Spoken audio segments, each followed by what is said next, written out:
My sister's fiancé proposed to me. On their wedding day, I revealed everything. Before we begin the story, make sure to subscribe to our channel and never miss more incredible stories every day. They say weddings bring out the best and worst in people, but I never thought I'd be at the center of the storm. The day my sister was supposed to marry the love of her life, I was kneeling on a cold tile floor in the bridal suite, clutching my phone and trying not to vomit. My hands shook so badly I could barely text. I kept rereading the message he'd sent just minutes before. Meet me in the hallway. I need to see you alone. My first thought was that something awful had happened to Emily. My second, more shameful thought was that I should have known better. When I opened the door, there he was, Jake, my sister's perfect fiancé, his tux jacket thrown carelessly over one shoulder, the manic gleam in his eyes belying his practiced smile. "Don't panic," he whispered, grabbing my wrist before I could turn away. His hand was cold. "I just need to talk. Really talk." "Jake, now isn't." I started, but he cut me off. He glanced over his shoulder, like he was worried we were being watched. "I can't go through with this," he breathed. "Not with her. Not when I'm in love with you." For a second, I thought I'd misheard him. My ears rang. This was a joke, a sick prank, the kind of thing you see in soap operas. But his grip tightened, desperate and sweaty. He wasn't joking. "Please, just say you feel it too. Run away with me, right now. We can leave this behind." I felt my world tilt on its axis. The carpet, the perfume of the lilies, the distant music from the reception hall, all of it blurred. I yanked my hand free. "Are you out of your mind?" I hissed. "This is my sister's wedding." He stepped closer, lowering his voice to a harsh whisper. "She doesn't love me. Not like you do. We've been dancing around this for months." I took a shaky step back, my heart pounding. "Jake, you need to leave. Right now."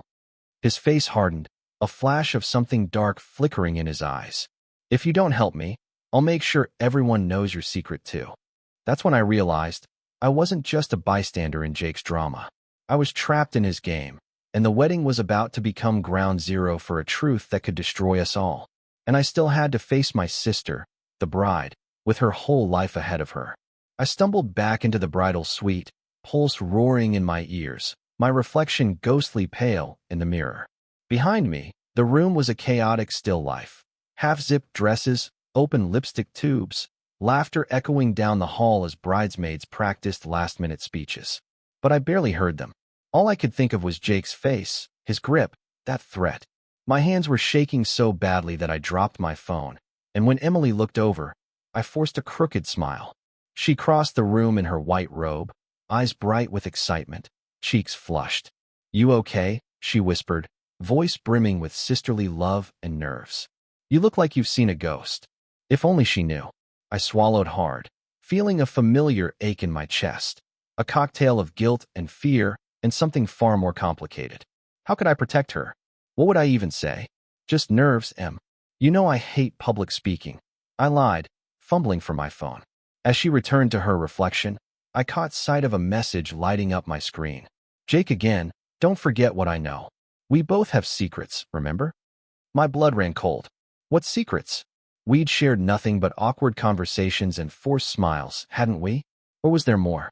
My mind scrambled, dredging up every blurry memory, late-night texts, lingering glances, the time he'd driven me home when Emily was sick and I'd felt something I never should have felt. Suddenly, the door flew open. Mom bustled in with a bouquet, her face a mask of forced calm. "Everyone in place in 10, she chirped. "And you," her gaze landed on me, sharp. "Don't let your nerves ruin the photos." I mumbled something in return, but her words hit harder than she realized. I was already ruining everything. The wedding hadn't even started, and I was unraveling. Outside, the music swelled. Bridesmaids lined up, bouquets clutched tight. I squeezed Emily's hand, my heart twisting as she grinned, blissfully unaware. "Wish me luck," she breathed. "Always," I managed. But as she walked away, veil trailing, I realized luck had nothing to do with what was coming. Because Jake wasn't finished, and I wasn't sure how much longer I could keep his secrets, or mine, buried beneath the surface. And in the distance, thunder rolled, as if the world itself was warning me that everything was about to change. The ceremony began with the usual blur of organ music and polite whispers. I watched my sister glide down the aisle on Dad's arm, her smile glowing, the very picture of hope.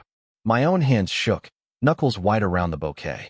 My mind raced, replaying Jake's proposal over and over, his threat echoing in my skull. Every time I caught his eyes at the altar, my stomach lurched. His smile for Emily was practiced, almost chilling in its precision. The pastor's voice faded in and out, drowned by my thoughts. My secret, what did he mean? The summer night he drove me home, the time I confided in him about Emily's doubts, the accidental brush of hands. Was that what he was holding over me? Or was there something I was missing, a puzzle piece hidden beneath layers of guilt and denial? I tried to focus, but the air in the chapel felt thick, almost suffocating. Every guest seemed to watch me, as if they could sense the truth simmering beneath my skin. I remembered the phone call weeks ago, when Jake asked if I really thought Emily was ready for marriage. I'd laughed it off, but now I wondered, had he been fishing for doubt, for leverage? Vows were exchanged. Rings slid onto trembling fingers. I saw the moment Jake looked at me, right as he promised to love and cherish my sister forever. His gaze lingered a beat too long, a silent threat just for me. When the pastor declared them husband and wife, applause filled the church. My cue: smile, clap, hug, pretend.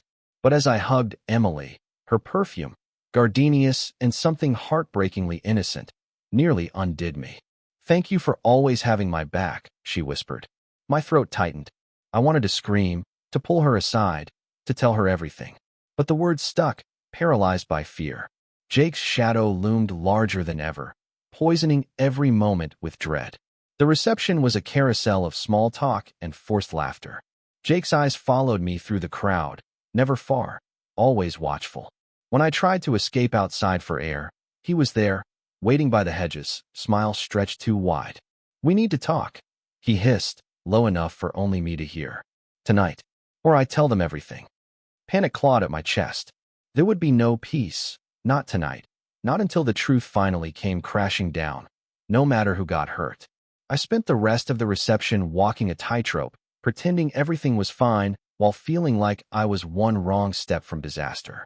Jake slipped through the crowd with practiced ease, charming my parents, spinning jokes with Emily's friends, toasting the future with blinding white smiles. Every so often, I'd feel his eyes on me, a silent warning, and my pulse would quicken, palms sweaty around my champagne glass. Emily was radiant, twirling on the dance floor, cheeks pink, laughter bubbling over. "Dance with me," she called, grabbing my hand, spinning us both under fairy lights. For a moment, I forgot. Just two sisters, laughing. The world narrowed to that safe circle of light. Then, out of nowhere, Jake's hand closed on my shoulder. "May I cut in?" he asked, voice syrupy smooth. Emily stepped aside, oblivious. I stiffened as Jake leaned in, his smile brittle. "You're not answering my messages," he murmured, never breaking the illusion of the happy groom. I meant what I said. "We talk tonight, or I blow everything up." I tried to wrench away, but he gripped my wrist beneath the tablecloth. "Please, don't do this," I whispered. "You've made your choice. Leave us alone." His jaw clenched. "You didn't say no," he said quietly, and for the first time, I saw a glimmer of desperation beneath his bravado. "You never said no." My heart hammered. "It's too late. I love my sister. I won't betray her." He let go, lips curling into a smile that chilled me. "Then you'd better be ready. Secrets have a way of slipping out, especially at weddings." He slipped away before I could answer, disappearing into the crowd. I felt sick, rooted to the spot. Around me, laughter and music pulsed, completely unaware of the storm brewing beneath the surface. As the night wore on, my anxiety grew. I could barely eat. Every toast felt like a trap, every speech a potential landmine. The first dance ended, and Emily beckoned me for photos. As the flash popped, Jake's hand slid around my sister's waist, and he whispered something in her ear. She laughed, glancing at me, her trust in me absolute, unwavering. It broke something inside me. Later, after cake and more small talk, Jake found me alone in the corridor. "Last chance," he said. "Meet me in the garden at midnight, or the truth comes out in front of everyone." I looked at him, and for the first time, I didn't feel just fear. I felt rage.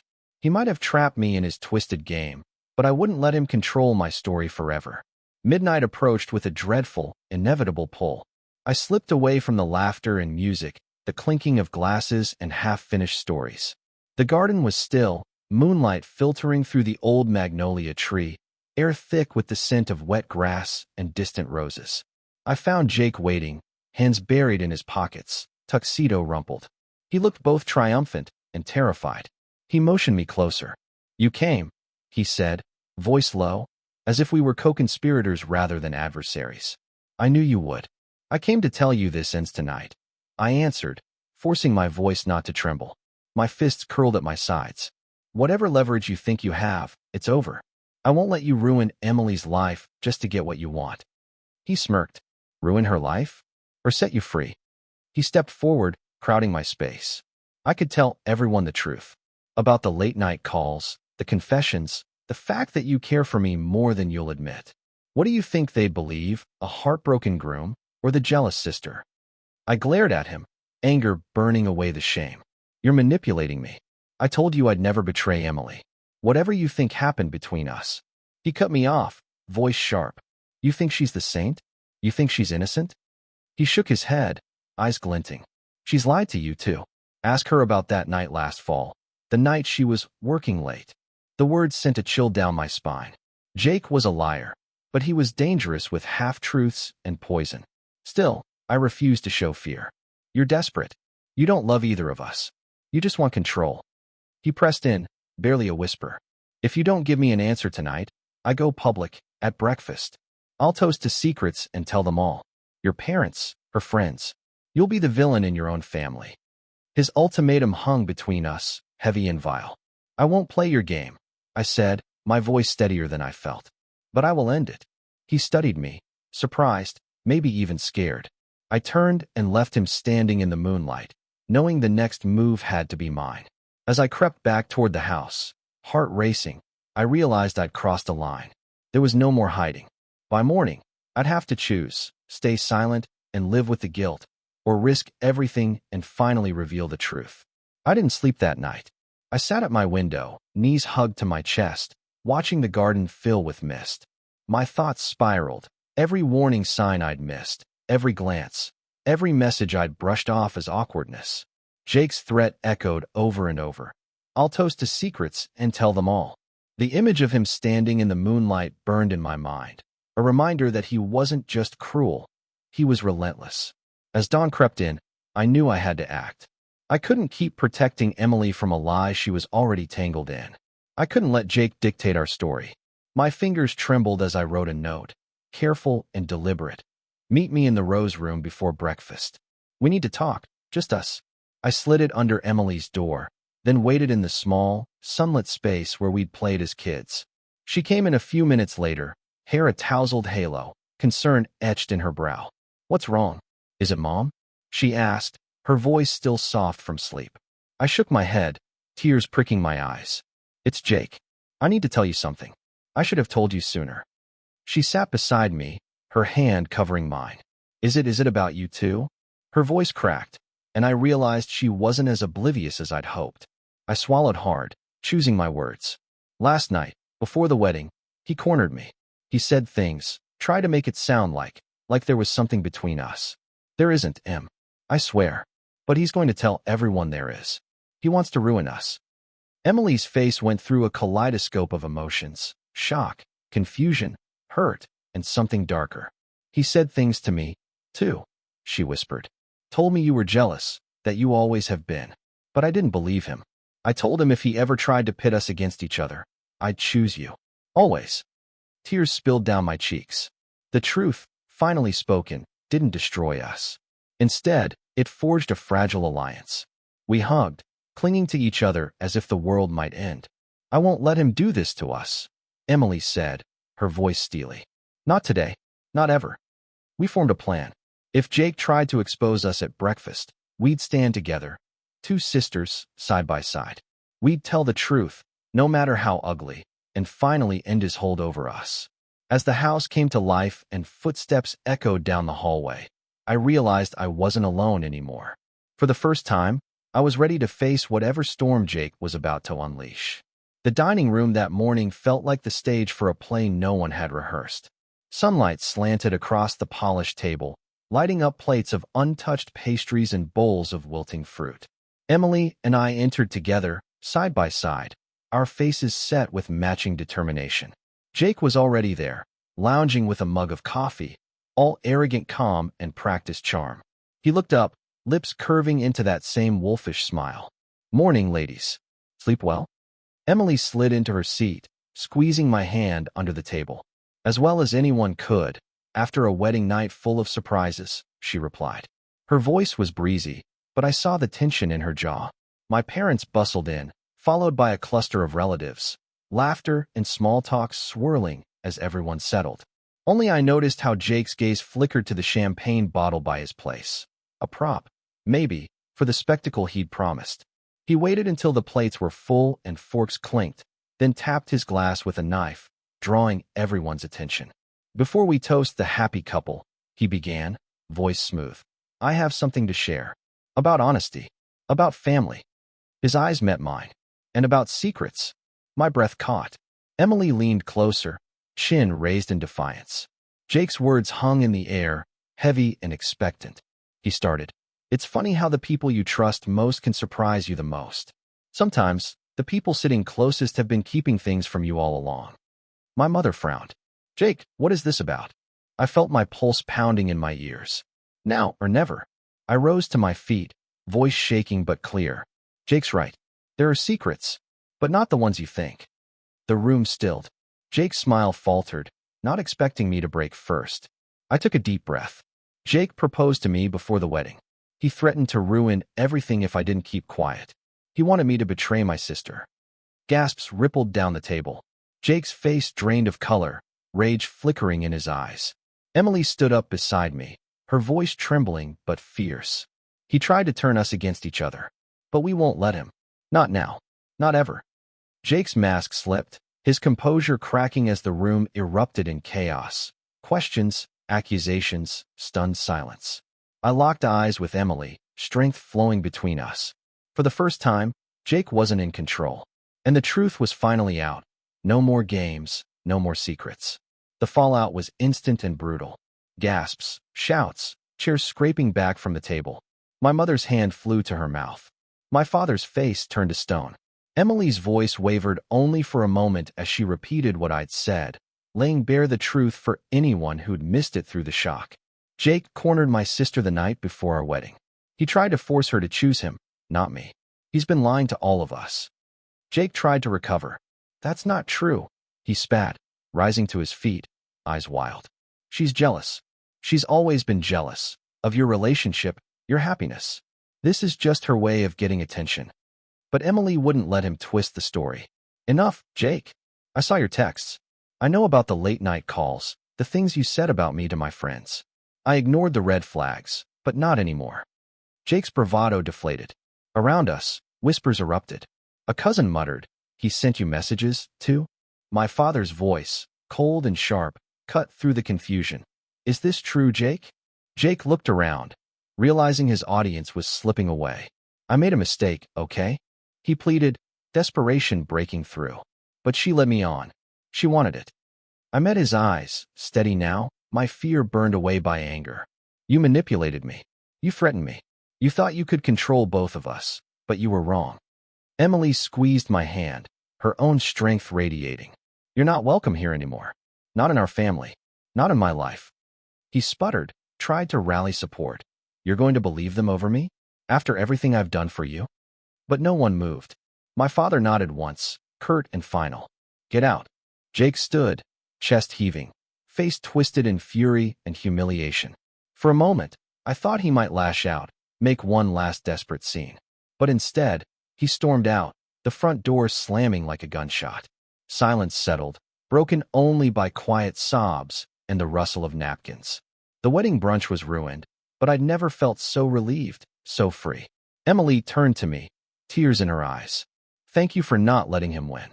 I hugged her fiercely, both of us trembling with the weight of what we'd lost and what we'd saved. The truth was finally out.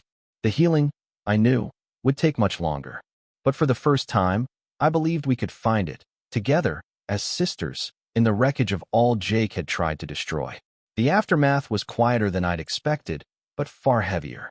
Emily and I left the dining room together, arms locked, stepping over the wreckage of what was supposed to be the happiest day of her life. The guests slowly trickled out, their faces a mixture of sympathy, discomfort, and, in some cases, silent judgment. Some relatives whispered words of support. Others just avoided our eyes, unsure what to say in the wake of such a public scandal. Mom hovered near the kitchen, pale and trembling, torn between outrage at Jake and worry for her daughters.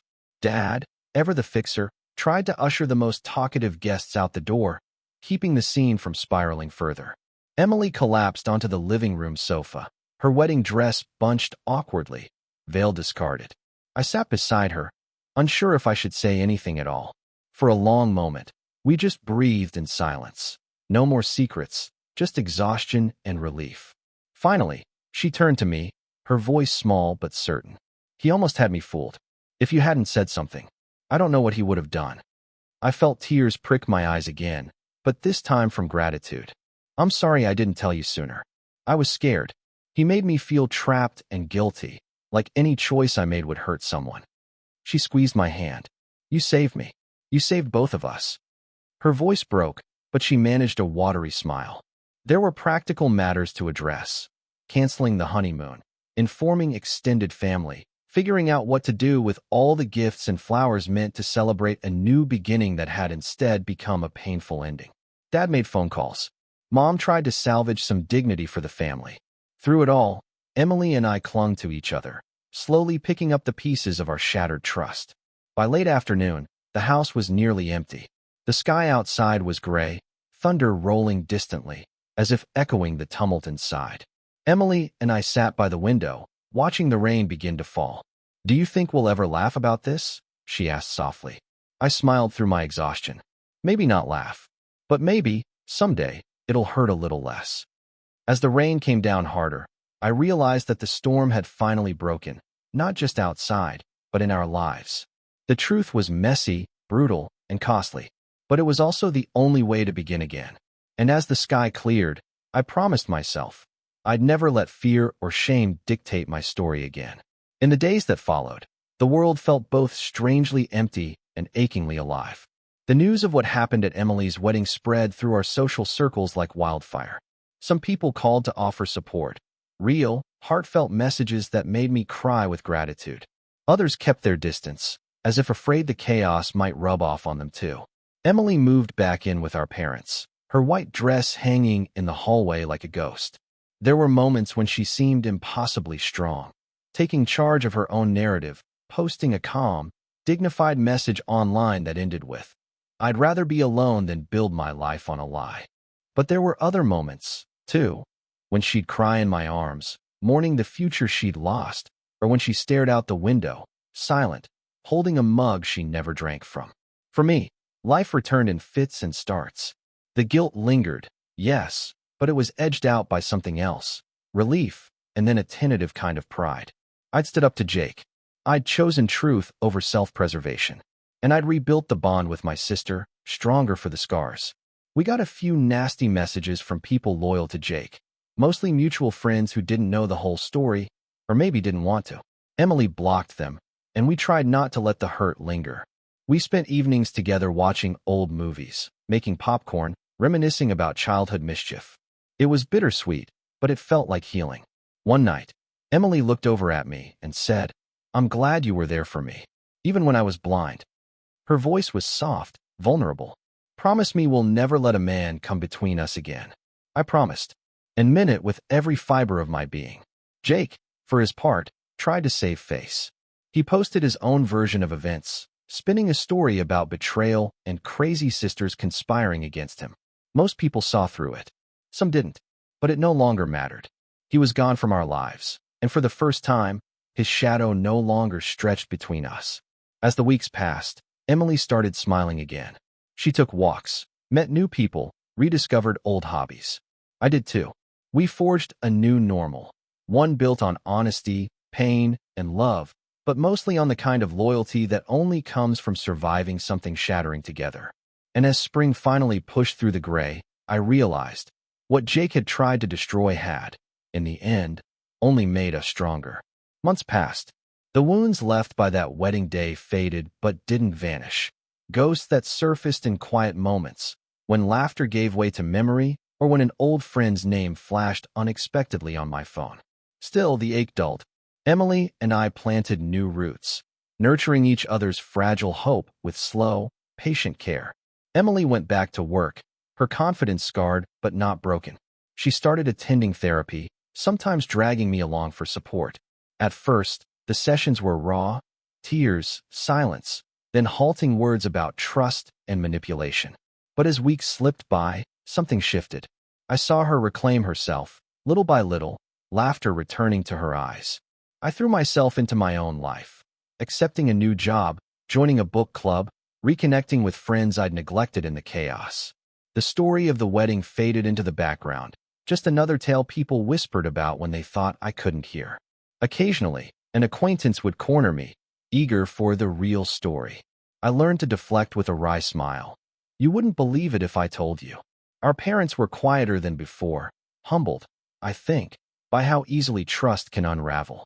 Dad started checking in more often, inviting us for Sunday dinners. Mom took up gardening, spending hours in the backyard, digging up weeds and planting seeds, as if she could force something beautiful from the mess we'd all survived.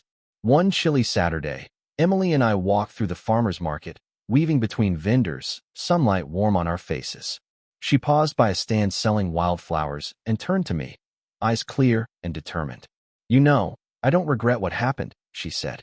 "I hate that it hurt, but I needed to know the truth. I'd rather have pain than live a lie." Her words stayed with me. I realized I agreed, even as I wished for an easier path. That night, I started journaling again, writing out the mess and marvel and strength it took to walk through fire.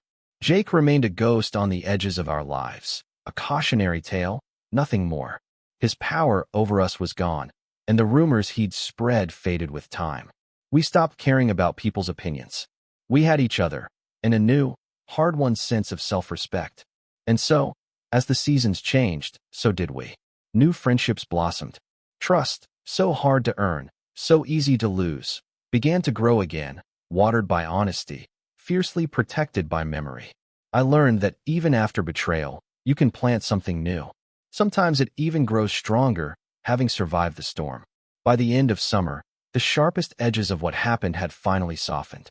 Emily was flourishing in unexpected ways. She signed up for a pottery class, started volunteering, and even hosted a broken hearts brunch for friends who'd survived bad relationships. It was her way of reclaiming joy, of telling the world she was more than what Jake had done to her. I saw her confidence bloom, day by day, stubborn and brilliant as the wildflowers we'd bought together. I faced my own ghosts, too. There was a night I ran into one of Jake's friends at a local bar, a guy who'd once cheered for him at football games and posted supportive comments under Jake's side of the story online. For a moment, I felt that old shame rise up, but he just nodded awkwardly and said, "You did the right thing." I realized then that even the loudest rumors eventually lose their power. Truth, as messy as it is, always finds a way out. Emily and I rebuilt our sisterhood brick by brick. We made new traditions, Sunday hikes, midnight baking sessions, spontaneous road trips where we sang along to every song and talked about everything except that day. We leaned into our little victories, a new friend, a hard conversation finally had, a morning without dread. One afternoon, Mom surprised us by inviting us to her garden for tea. She set out mismatched cups, plates stacked with lemon bars, and bouquets of flowers from her own hands. "You girls have grown stronger than anything I could have imagined," she said, her voice trembling with pride. "I'm sorry for the ways we failed you. I'm proud of the way you fought back." Her words meant more than I'd expected. For the first time in a long time, I felt anchored, no longer just surviving, but living again. The next day, Emily received a letter from Jake. It was short, apologetic, a clumsy attempt at closure. She read it, shrugged, and then tossed it into the recycling bin with a finality that made me smile. We were done letting other people's choices shape our story. As summer faded into gold and chill, I realized that forgiveness was less about excusing the past and more about freeing yourself from it. We'd both found our own versions of freedom, and somewhere in the quiet between us, I understood. Endings are just the start of something new, as long as you're brave enough to begin again. Autumn arrived in a swirl of gold and rust. Leaves drifted across our driveway, blanketing the old cracks that had survived countless seasons. Emily's energy returned in full force. She ran a 5K for charity, went back to therapy, and even started dating again, though cautiously. Each time she came home from a new adventure, her eyes shone with a cautious hope I'd almost forgotten she could have. Our story, as much as we tried to leave it behind, kept surfacing in small ways. Friends, old and new, reached out to share their own confessions. A coworker admitted she'd been hiding a breakup. An acquaintance thanked me for showing it's possible to walk away from a mess instead of pretending it isn't there. The shame that had once pressed on my chest softened into something else, a sense of connection, even pride. One Saturday evening, we hosted a small dinner party. Laughter filled our apartment, candles flickering, everyone sharing stories about embarrassing dates and family drama. For the first time, I spoke openly about what had happened at Emily's wedding. I told the story not as a victim, but as someone who had found her voice. The room grew quiet, everyone listening. At the end, a friend raised her glass and said, "Here's to truth, no matter how messy it gets." The ripple effect was real. Emily and I both heard from people who felt empowered to set boundaries or share secrets they'd kept buried for years. I was surprised by how good it felt to let my pain become something useful, a bridge for others to cross their own troubled waters. And it wasn't just us who grew. Mom, who once tiptoed around hard topics, now spoke with a gentle frankness I hadn't known she possessed. Dad softened too, growing more present, more willing to talk about his own regrets and dreams. Even the pain, when it returned, was different. It wasn't a cage anymore, more like a shadow, a reminder of what we'd overcome and the places we refused to go back to. Emily's ex-fiancé remained a ghost in our story, a warning sign to trust ourselves, to speak up, to fight for each other. We'd lost our old illusions, but gained something deeper. Faith in ourselves, faith in each other, and faith that every ending, no matter how brutal, holds the seed of a new beginning. And as autumn gave way to winter, our lives shimmered with a quiet resilience, stronger and braver than before. As winter crept in, covering our neighborhood in frost and early dusk, life settled into a new, gentle rhythm. Emily and I decorated our apartment with twinkle lights and silly snowman mugs, cocooning ourselves in small comforts. Holidays that year were different, smaller, more honest. We celebrated quietly with our parents, grateful for each other, no longer trying to force perfection. Emily's courage to open her heart again inspired me. She took risks, laughed more easily, let herself grieve what was lost without shame. Sometimes I'd catch her gazing out the window, a half smile on her lips, and I'd wonder what memories she was choosing to keep and which she was finally letting go. I saw her growth in how she approached the world, not with fear, but with curiosity and a cautious, hard-won hope. I found myself changing too. For so long, I'd lived in reaction, scared of Jake, of judgment, of the mess that the truth had left behind. But that winter, I started dreaming again. I went back to school part-time, chasing a goal I'd put aside during all the chaos. I joined a local improv group. Emily dared me. And for the first time in ages, I found joy in embarrassing myself for fun rather than shame. People continued to reach out, some seeking advice, others just wanting to be heard. I started a blog about messy truths and second chances, writing openly about the fallout of betrayal, the price of honesty, the relief of no longer hiding. It wasn't viral, but each message from a stranger reminded me that none of us are really alone in our heartbreak. One night, curled up under a blanket with Coco, Emily said, "I used to think that everything would be ruined if the truth came out. But now I think the real ruin would have been letting the lie keep going."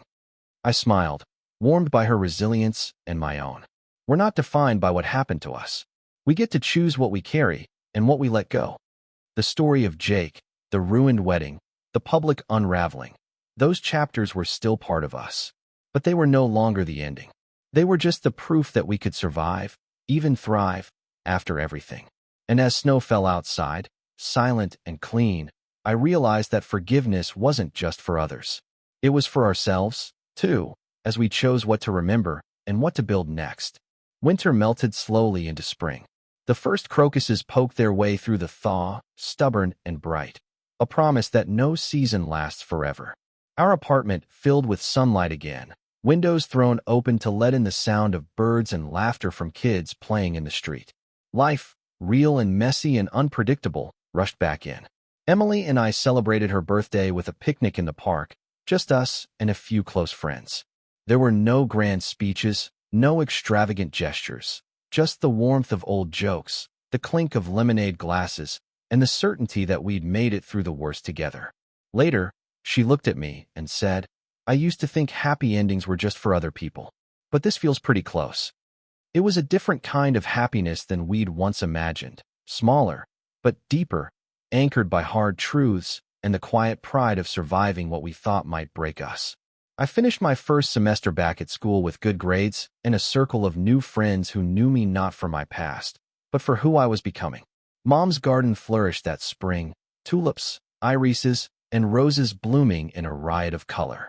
She invited us to help plant new seedlings, and as our hands dug into the rich earth, it felt symbolic. A family finally choosing what to nurture, what to let go. Dad started planning a summer trip for the four of us. "It's time we make some new memories," he said, his voice gruff with hope. Emily and I both smiled, realizing that our story was far from over. It was simply taking a new shape, one we got to choose. Jake, once a force that ruled our days, faded into nothing more than a cautionary tale, his name rarely mentioned, his power lost. We both learned that freedom isn't about pretending the past never happened. It's about living so honestly that the shadows no longer frighten you. One evening, Emily and I sat on our balcony, city lights twinkling below, sharing stories about the future, her dreams, my plans, the adventures we might one day take. "If you could give your old self one piece of advice," she asked, "what would it be?" I thought for a long moment, then answered, "Don't let anyone else write your story. And when the worst happens, don't close your heart. Open it wider. That's how you find your way back." She squeezed my hand, tears bright in her eyes, but smiling. The last of winter had finally melted away, and for the first time, our happily ever after felt entirely our own. Imperfect, unexpected, and more beautiful than we could have ever planned.